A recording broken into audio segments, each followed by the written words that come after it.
Very good evening to you all, ladies and gentlemen, and thank you for coming out on what they said this morning was going to be the hottest day of the year when I woke up, 26 degrees.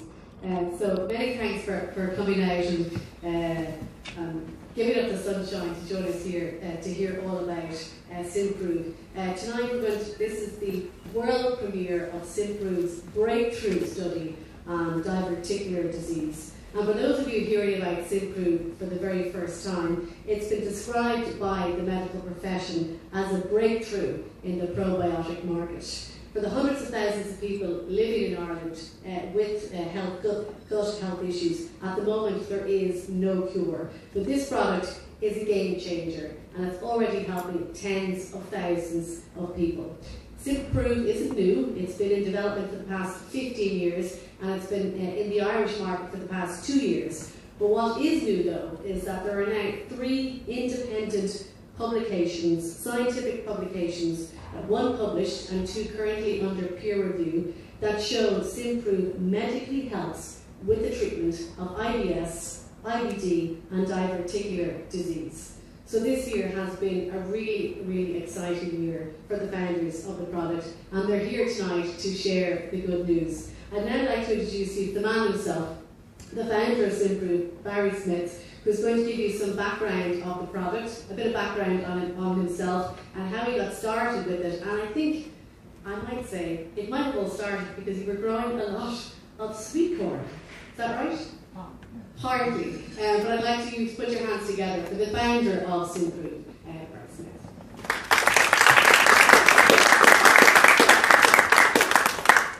Thanks very much for your time, ladies and gentlemen. I really appreciate it. I know how precious it is. The last 2 years or so, I've been going around talking about the results as they've been coming out. But tonight's a bit special because we've got the scientists who've been working on the project to talk to you about results, including Professor Janssen, who's become my guide and mentor over this last 15 years, and Simon, who tripped over us by accident and came up with some very interesting information that complemented the work that we were already doing. So you've got the scientists to tell you about the actual results, and I'm going to back up, have a bit of fun, go off-piste, and if I've got the guts, I'm going to do something a little bit different to show you where it came from and give you some vision as to where this might go, because I believe it's very exciting. So they call this Barry's story time. So a bit more volume. Yeah. I'll do without the mic. So they call this Barry's story time, or being Barry, and it's 30 years of my life, so I've got to crush it down into 20 minutes. So I'm going to go like a train. So the first thing that happened was that back in 1985-86, as a market gardener and farmer, I made the mistake, arguably, of trying to find out what was in the concentrate pellets that I was feeding my animals for my farm shop. I had a 100-headed beef unit. I'd only just gone into agriculture. We had a successful farm shop and we were growing sweet corn. So that's where that comes in. So when I looked into it, I was a bit shocked to find that the contents were as follows. Feces, normally chicken feces, because this is very high protein value. Sawdust, because this is inexpensive and bulks up the pellet. Bone waste, which include spine waste, which is why we've ended up with BSE. Antibiotics, 80% of all antibiotics are sold into the agricultural market, not to people. And then on top of that, we're advised to use a steroid implant into the ear of each animal to make them grow on this. And I thought, do you know, I think this might go wrong. And of course, we all know what happened after that. We did get scabies moving over to cattle and having BSE. And a lot of other problems where rendered waste was causing potential damage and disease problems between species. In fact, at this time, Symprove had already proven that it could work for watery mouth in lambs, and some vets realised they could control that particular problem, which is a bacterial overgrowth, and the lamb drowns in their own saliva. Symprove could resolve that, and to this day, we still use antibiotics to do it because we weren't able to get that message across. That's mainly because we did come out of agriculture and move into the human field. So what did we decide to do? We tripped over an idea that you could in fact make a very clean feed by germinating grain. So we germinated the grains and we ended up with a very high quality food. This is nothing new, it's been done for centuries, and if you use barley, which is one of the best grains you can use. In fact, it was used for gladiators in Roman times. And you germinate it, you get a change in the amino acid structure so that it's much more readily available when it's being digested. So it makes it more available to the system to take on board the nutrition. And there's also a massive increase in vitamins and enzymes. Some of them go up by 800%, and it occurs quite naturally. So we now had a fantastic food that was clean and wasn't this rubbish that was clearly going to cause the problems that it did. The trouble is it became a mouldy mess within about 10 days, so we had to make it fresh. And so a marine biologist friend of mine said, look, if you use bacteria to preserve these grains, we have a twofold effect. One, you will pickle the grain and be able to give high quality food some shelf life, but you also have what was loosely being called the probiotic effect at that time. So we like the word cascade in our business because we developed a cascade of bacteria that work from pH 7 down to pH 4. And the other reason we like to use cascade is we're using a water-based system. This is key, and Simon will explain why that's so important and why this allows our delivery system to be so effective with getting our bacteria in.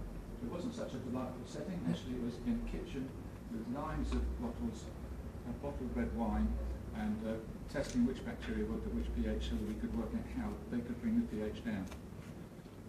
Once we've done that, we put it onto the agricultural market, and some vets, Robert Broadbent in particular, and another chap called George Tribe, said, look Barry, this will work for people. And I said, well, that's quite a tall order. And there's a clip from a video that was made some time ago. Oh, sorry, wrong one. Is there any? The sound bar?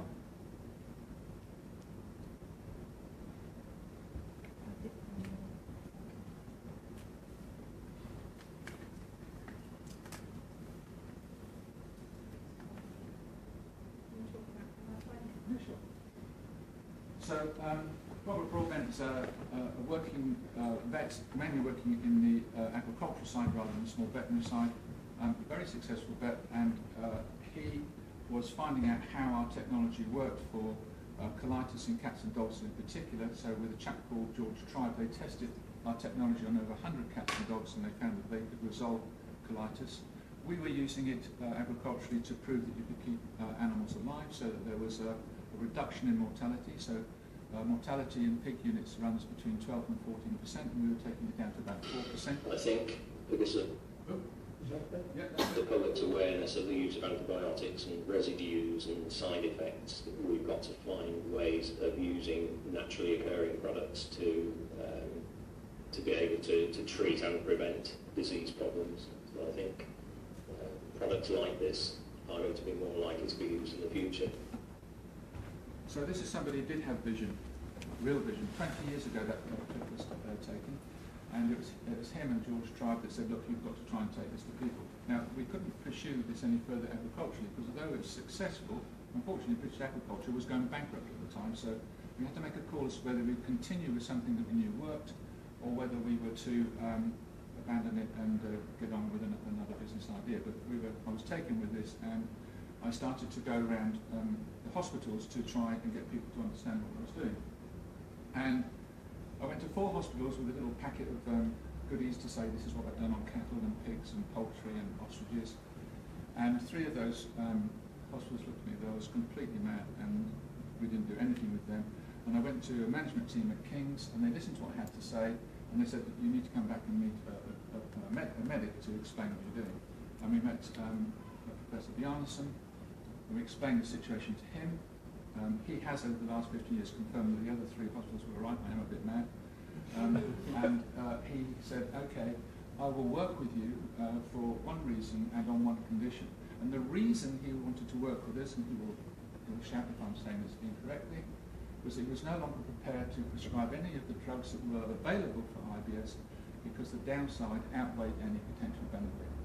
And the condition was that we had nothing to do with the study. It was to be a double-blinded, randomized control study where we supplied product only, and whatever happened, it would be published. So if we're going to get the result and it's bad, again, I could get on with the rest of my life. And I have to say that for 6 months before the result on the IBS study was coming out, he was managing my expectations because he got to know me by then and knows I'm the eternal optimist, and we're saying, look Barry, probiotic results are very difficult to get, don't expect too much, you might find some leaders as to where you can go next. And when the result did come out on the 28th of September 2011, he said, Barry, this is spectacular. So we made our first dent into how we could take this technology to people. It was an interesting ride. So we're moving from somebody who had measured animals' performance and had measured and seen things to taking it to a study that was having to have ethics approval, R&D approval, antibiotic last resort, MHRA approval, taking your production up to a standard that ensured it was exactly the same bacteria every time with zero contamination. So this was a very difficult thing for a private individual to do, rather than Johnson & Johnson. Had a lot of support from Prof who helped us drive us through. We had some scary moments. The scariest one for me was halfway through the IBS study, 186 patients. The doctor running the study, Dr. Sisson, phoned me on a Saturday morning and said, Barry, patients just taken their first dose of product. They've been admitted to A&E. Please check the Q&A. I'll phone you back in a couple of hours. Make sure the batch number, you've got that, and I'll go down to see the situation now. I got no response for a few hours. Imagine me pacing up and down. And then eventually I said, Guy, what on earth is going on? Oh, don't worry, everything's under control. She seems to be fine now. Unfortunately, it's the patient we've lost. I'm blinded and taken off the study. I said, right. I said, well, what's the problem? Oh, I have no idea. He said she was on placebo. So that's the pressures you get put under as a layman, immediately thinking, well, it must be the product that's done that. And in fact, they were on placebo. So it was quite a challenge. We've had some fun stuff as well. So I can remember being in a radio station, and Prof was on the other side of the screen. We had the first results in, and the mic was open and he didn't know. And the radio program hadn't started, and the commentator said, how did you meet Barry? He said how he'd met me. He said, actually, I find it a bit embarrassing having to come around doing this. He said, because he doesn't know, but 2 years before I met him, I wrote a paper saying probiotics will never work in gastroenterology. And I tapped on the window and I said, mic's open. And I didn't know he'd written that paper. So there you go. This is someone I've managed to convert, a real skeptic. So that's made it a harder job, really. So the studies ran through, and one of the reasons that Rob probably wrote that paper to say probiotics will not work in gastroenterology is because of this little fellow, the stomach. So you all know the advertising line that bleach, I won't mention the name, but bleach will kill 99% of all known germs. And this little fellow has the capability of killing 99.9% of all bacteria. And this is why doctors don't believe in probiotics. You can't sell a technology on the basis of have a happy sunny day or your money back, or trials that are not taken to the standard that doctors can believe the clinical outcome. So we did not sell the product at all, apart from people who were exiting the study and wanted this product, until we had a result. And we're trying to build our business on selling the product on the back of the outcomes of clinical results, rather than falsifying promises, which is why I think the probiotic market has brought itself into disrepute. So we also have hundreds of testimonials. Prof says that I write these at night to keep myself happy. But I think they're important. So I'm going to play you one little tiny testimonial that we'll play. We hope.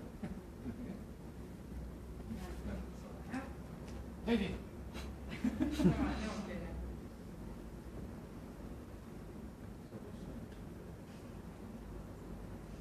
I'm not good at the technology side. After 4 weeks, it really started to have a major effect, and the biggest benefit initially was that the constant nagging of going to the toilet pretty much disappeared. You know, if I rated it as 10 out of 10 for this constant nagging up to that point, then I would say that probably reduced to maybe 1 or 2 out of 10. And as the weeks have gone past, I found that my stools have firmed. I go to toilet a lot less. I probably, certainly don't go to toilet more than maybe twice a day for the majority of the time, and some days just once a day. and it really has just, had a real effect on my life. I go out a lot more.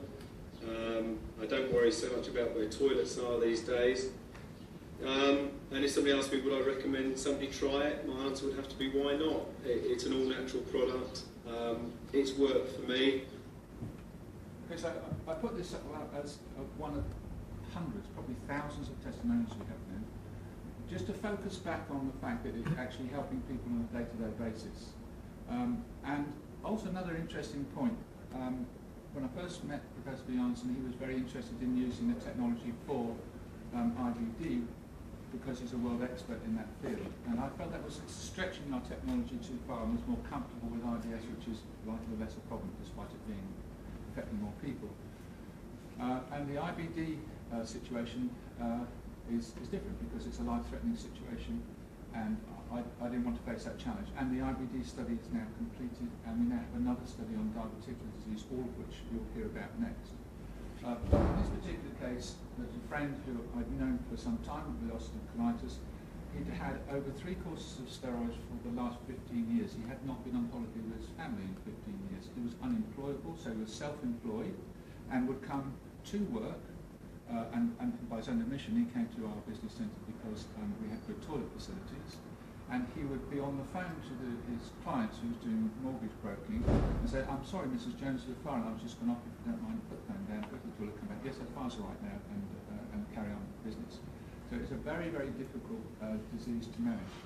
And the exciting news that you hear tonight could be life-changing for a lot of these people, as it has been for Chris, who has now had 1 course of steroids in 5 years. Now, the damage is already done. He has a liver problem and bone thinning, but he is now managing this situation, and he's not doing it with a drug, he's doing it with a natural technology. Of course, this is not science. This is Barry's story time, a single person. However, those stories rock in very, very fast. And this is too small for you to see. What we were trying to do was we were trying to do todays because we get them all the time. We couldn't do todays because there's too much going on. So these are about the last 3 days of testimonials coming from people saying, "I'm so happy I could cry." Symprove's worked after just a month, and then a long string on our closed Facebook page. And we get this on a continual basis, which is what gets us up in the morning, of course. So, moving on to Barry's some facts, and also a bit of daydreaming. I'll give you some facts. We can say Symprove works now.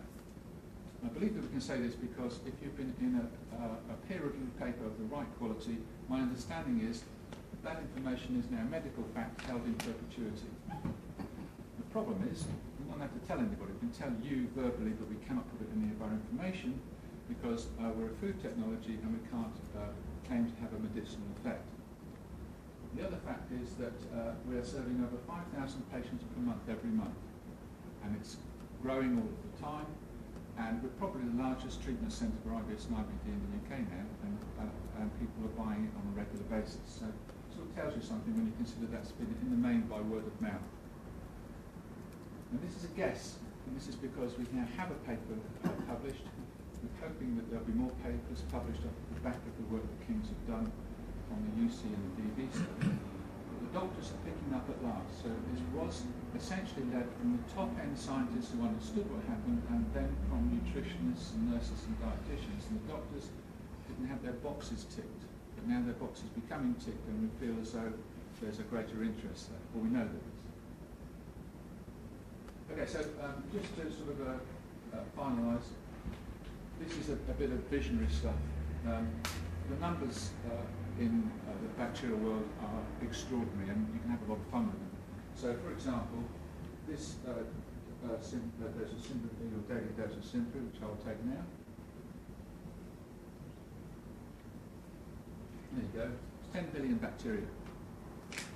Can't see them. But if we put those bacteria in a line, they'll go for 30 kilometres, which is mind-blowing. But you wouldn't see the line because it's too thin. If you take the whole course, or sorry, not the whole course, like a week's worth, we'd go over 210 kilometres.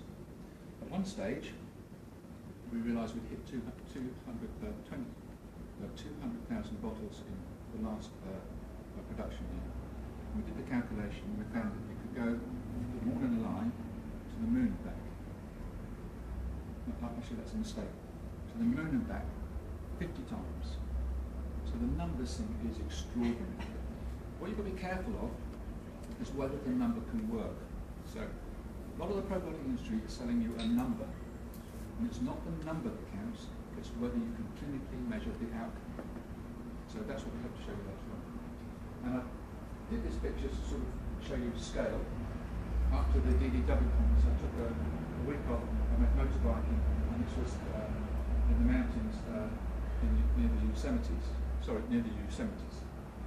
And I took this picture because of the barrier on it. By accident, and I thought this would be useful for this presentation because we have this huge potential, but we still have barriers in the way, not least of which are the regulatory barriers. So let's have a look at some more numbers. 500 known species of bacteria within your biome, and 500 unknown. If you read Martin Blaze's book, he will tell you that since 1940, 50% of the bacteria in the Western urban world have been lost. They've been lost to overuse of antibiotics, caesarean birth, processed food, sterile living, air conditioning, not enough exercise, not connecting with the outside world. So in that period of time, which is 60 years, we've got half of the amount of bacteria. On the unknown species side, this is akin to destroying the rainforest, so you're actually killing species before you even found out what they are. This is quite a serious situation. But there is hope, because you'll see a small change in the picture now. Can you see the small change? It's the 4 bacteria at the bottom. So with the 4 bacteria that we've worked on, admittedly for a very long time, over 15 years, we've managed to affect a health benefit in people with just those 4 bacteria, never changing them, always using parent stock bacteria. So imagine what you could do if you could start to manage all those other bacteria that we're talking about. The potential is enormous. So finally, come to a bit of fun. This is the Viking thunder god Thor. Now, I'm trying to move you from the world of fantasy to the world of fact here because you're going to now listen to the scientists. Professor Bjarnsson's middle name is Thor. Professor Ingvar Thor Bjarnsson. Prof is a direct descendant of the thunder god, and this is a fact because it's held in the records office in Iceland. So we're moving from Barry's fantasy to fact. Thank you very much. Thank you so much.